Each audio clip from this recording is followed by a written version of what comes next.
श्री गुरुचरित्र ग्रंथ अध्याय 13वा. श्री गुरूंचे कारंजा नगराभिगमनम व विप्रोदर व्यथा निवारण. या अध्यायाच्या नित्य श्रवणाने व पठनाने सर्व प्रकारच्या पोटाच्या व्याधी दूर होतात. ओम श्री गणेशाय नमः. श्री सरस्वते नमः. श्री गुरुभ्यो नमः. श्री कुलदैवताय नमः. नामधारक सिद्धमुनींच्या चरणांना वंदन करून म्हणाला, गुरुदेव, तुम्ही तर माझ्यासाठी संसार सागर तारक आहात. तुम्ही दाखवलेल्या ज्ञानप्रकाशाने माझे चित्त शांत स्थिर झाले आहे. तुम्ही आतापर्यंत सांगितलेले श्री गुरुचरित्रामृत सेवन करूनही माझी श्रवण तृष्णा अधिकच वाढली आहे. ती शमविण्यासाठी तुम्हीच समर्थ आहात. ज्याने कधी स्वप्नातही ताकसुद्धा पाहिले नाही, त्याला जर दुधाने भरलेले भांडे मिळाले तर त्याची जशी अवस्था होईल तशी माझी अवस्था झाली आहे. महाराज, आपले माझ्यावर अनंत उपकार आहेत. त्याची परतफेड मी जन्मोजन्मी करू शकणार नाही. श्री गुरुचरित्र ऐकण्याची माझी इच्छा आहे. श्री नृसिंह सरस्वतींविषयी मला आणखी सविस्तर सांगा. श्री गुरुदेव श्री नृसिंह सरस्वती प्रयाग क्षत्रिय असताना त्यांनी माधव सरस्वतीस दीक्षा दिली असे आपण सांगितले, पण पुढे ते सांगण्याची कृपा करा. नामधारकाची ही जिज्ञासा पाहून सिद्ध मुनींना अतिशय आनंद झाला. त्यांनी नृसिंह सरस्वतींचे सविस्तर कार्य सांगण्यास सुरुवात केली. ते म्हणाले, श्री नृसिंह सरस्वतींनी प्रयाग क्षेत्री माधव सरस्वतीस दीक्षा दिली. त्यानंतर ते काही काळ तेथेच राहिले.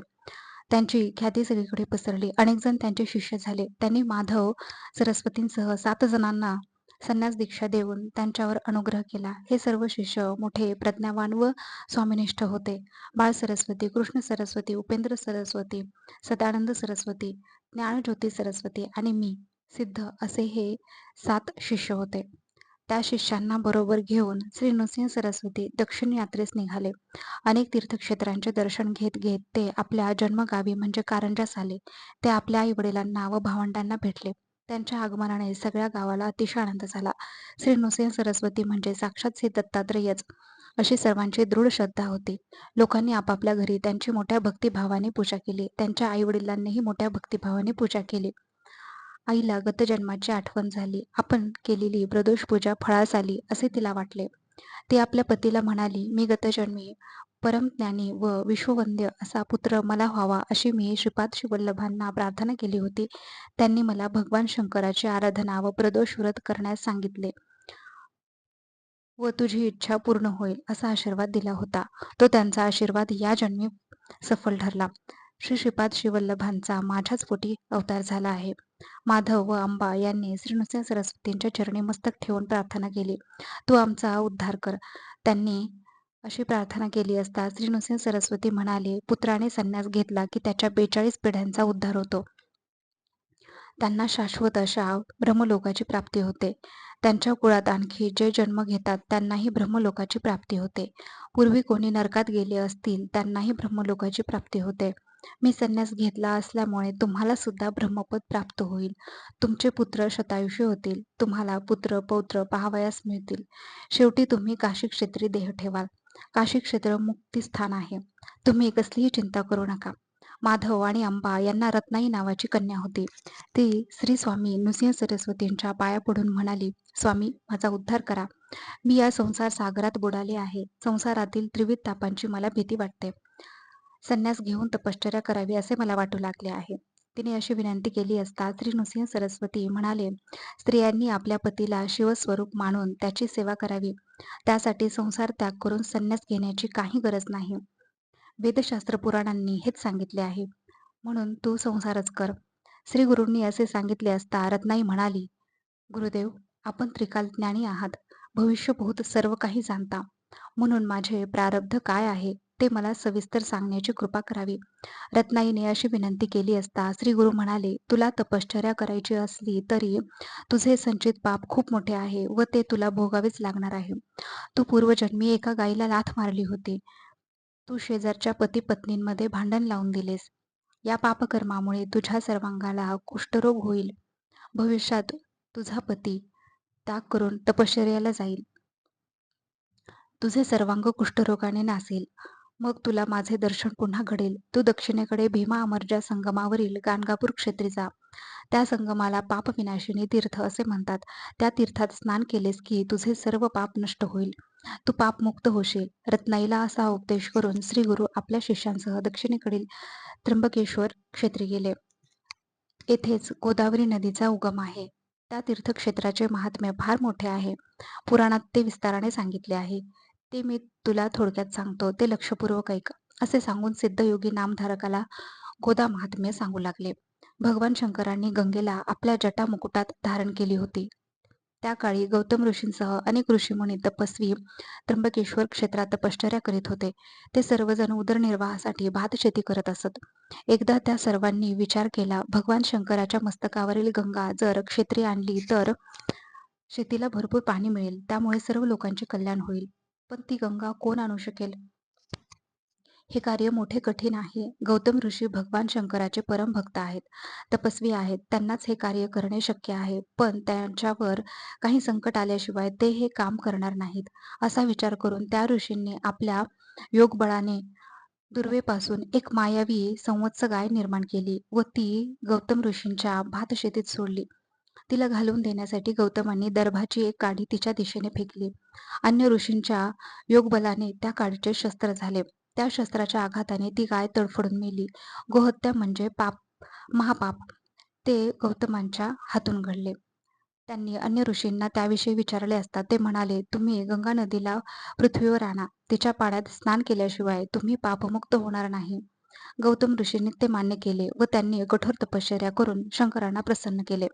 प्रसन्न झालेले शंकर हवा असेल तो वर माग असे म्हणाले तेव्हा गौतम ऋषी म्हणाले, भगवंता, तुझ्या मस्तकावरील गंगा मनुष्याच्या पापक्षालनासाठी या त्र्यंबक क्षेत्री प्रकट कर.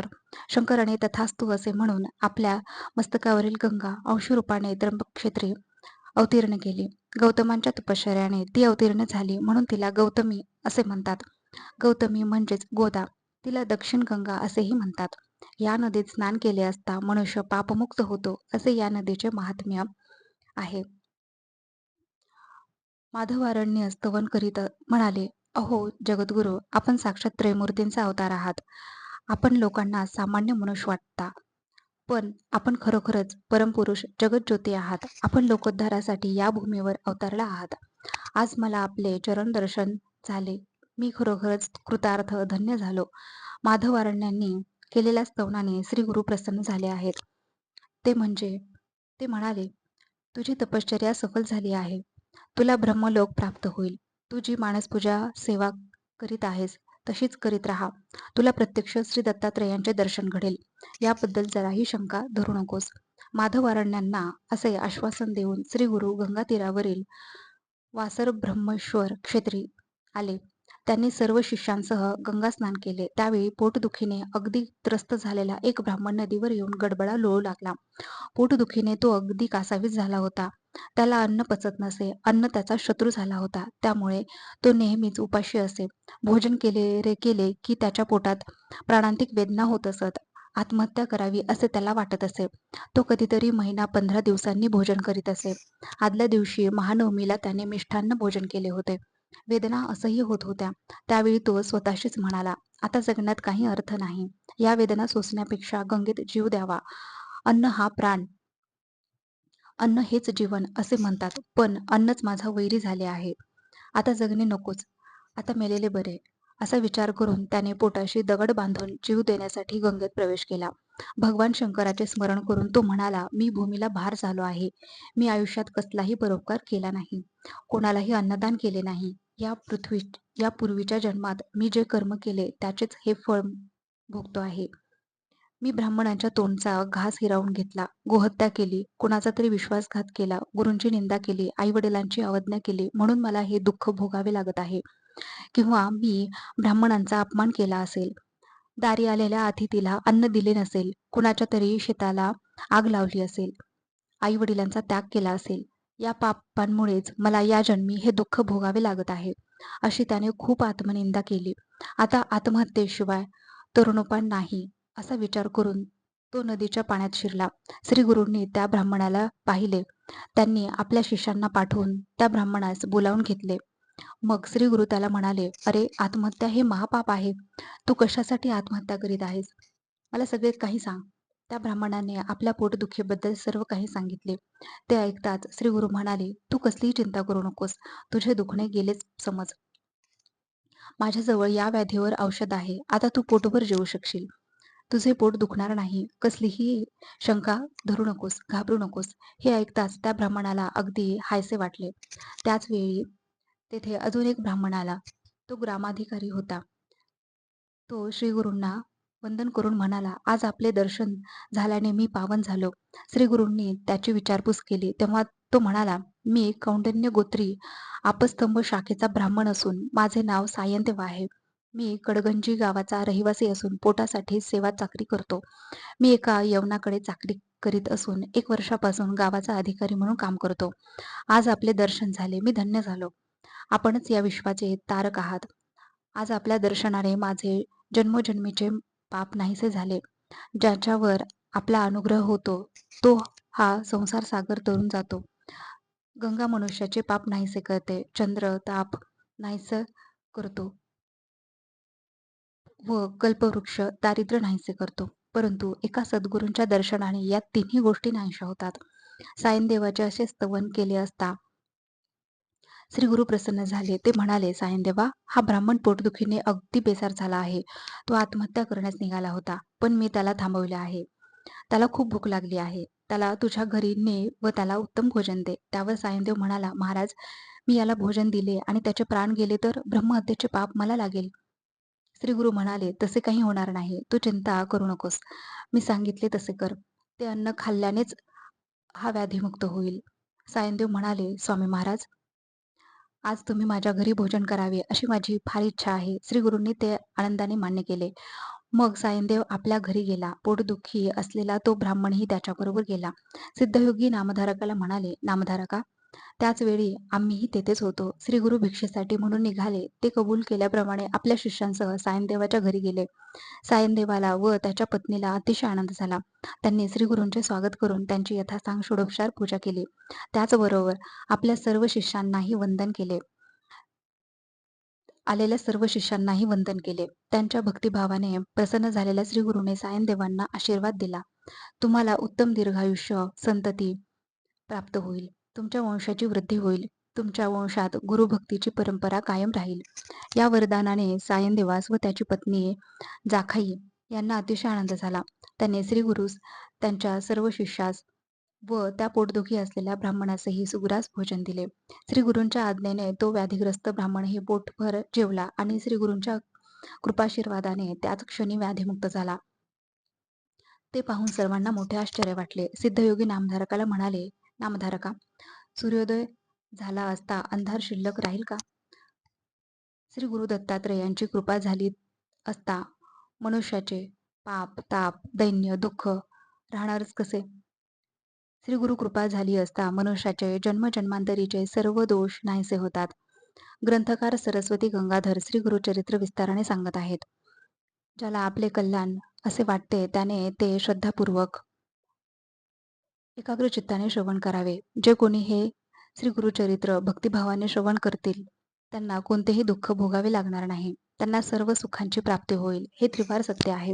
अशा रीतीने श्री गुरुचरित्रामृतातील श्री गुरूंचे कारंजा नगराभिगमनम व विप्रोदर व्यथा निवारण नावाचा अध्याय 13वा समाप्त.